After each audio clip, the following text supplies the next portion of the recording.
And hello everybody, welcome back to the channel. Before we do get into today's video, as always, make sure you do drop a like on this video and subscribe to the channel for more Celtic content. So we have some more big news to discuss for our second video of the day.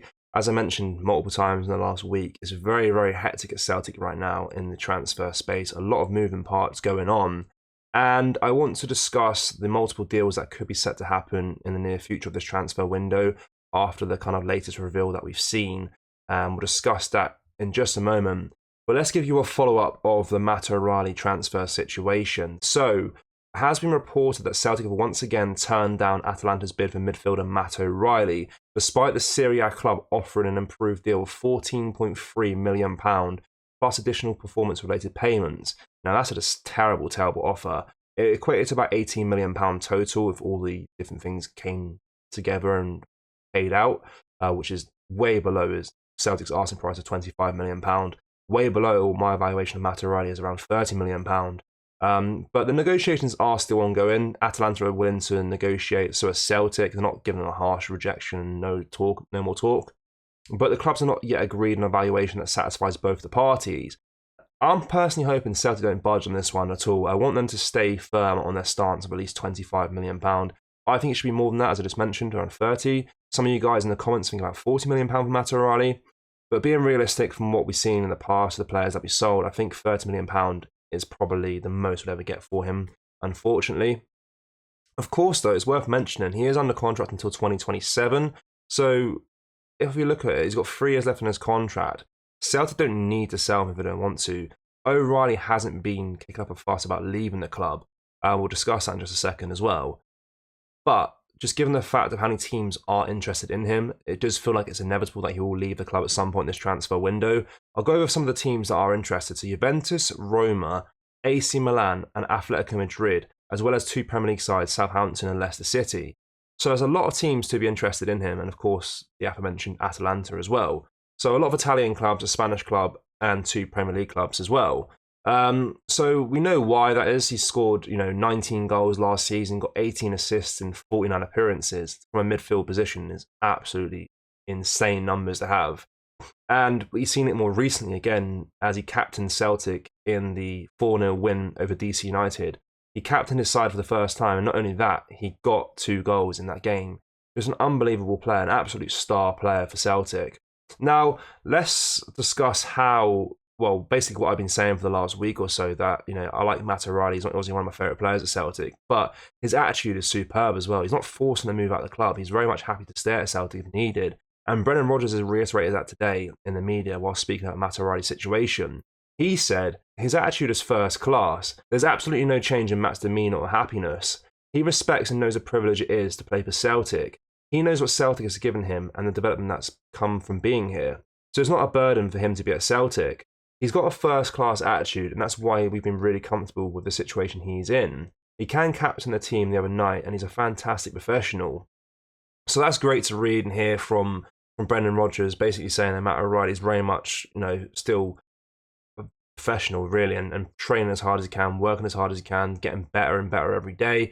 That's what we love to see, and that's, I know he's not going to be our captain, but that's definitely captain material of, any team, really. Just that type of work ethic and mentality to not really be fazed by what's going on the outside, just focusing on his football and trying his hardest for the team that he's currently at, which is still Celtic. So we'll keep updated on that situation as it goes on throughout the transfer window, because it will continue to go on. And I think it does feel inevitable that he will leave Celtic at some point, just given the fact of how many teams are interested in him. But hopefully we stay firm on the asking price we want for him and don't negotiate. That's the best case scenario, in my opinion, as things stand right now.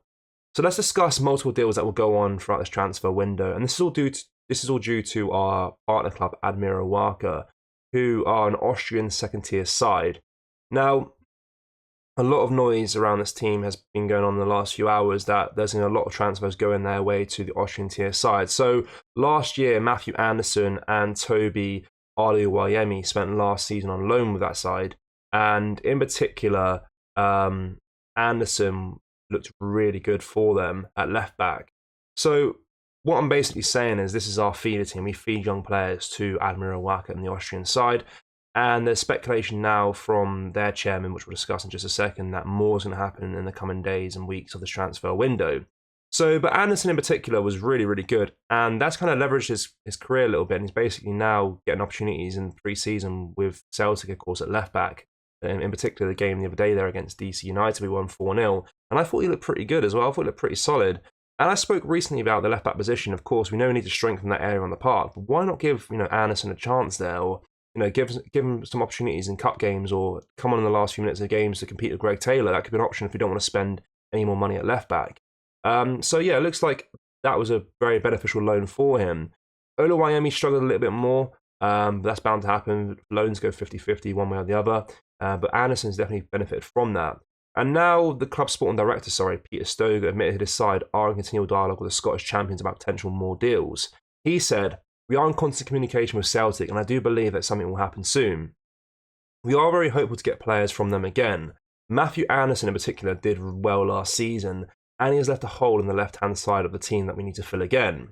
So we have a whole host of players that could do with experience heading out to Admira Wacker on loan. There is a lot of youngsters that could do with a good loan spell out to the Austrian second-tier side. Of course, previously with first-team players that we've seen come through at Celtic and played regular football for the first team, they've benefited massively from going out on loan elsewhere. Of course, Ryan Christie and more recently Liam Scales, of course, they benefited massively by going out on loan and then coming back and getting to the first team straight away. So it's definitely a proven system that works for Celtic. Of course, sometimes it doesn't go the way you want it to, but a lot of times it has worked out pretty well. And hopefully Matthew Anderson maybe gets a chance, and hopefully we see some more promising youngsters go out on loan there and try and build up their career a little bit and come back and be a much better player. That would be superb to see. So expect multiple deals to happen this transfer window with our feeder side, Admira Wacker, because a lot will happen in the next few days. So that basically is all we have to discuss in today's video. As always, let me know your thoughts on what we discussed in today's video down below in the comment section. In particular, do you think Matt O'Reilly will generate enough money, like £25 million, or do you think Celtic will negotiate it a little bit and go down further to £20 million to let him go? Let me know your thoughts of that down below in the comment section. And what young players would you like to see go on loan to the Austrian second tier with Admira Wacker this season? Is anyone particularly you think would benefit from a loan move down there? Let me know down below in the comment section. But as always, make sure you do drop a like and subscribe to the channel for more Celtic content. Thank you. Take care. Bye-bye.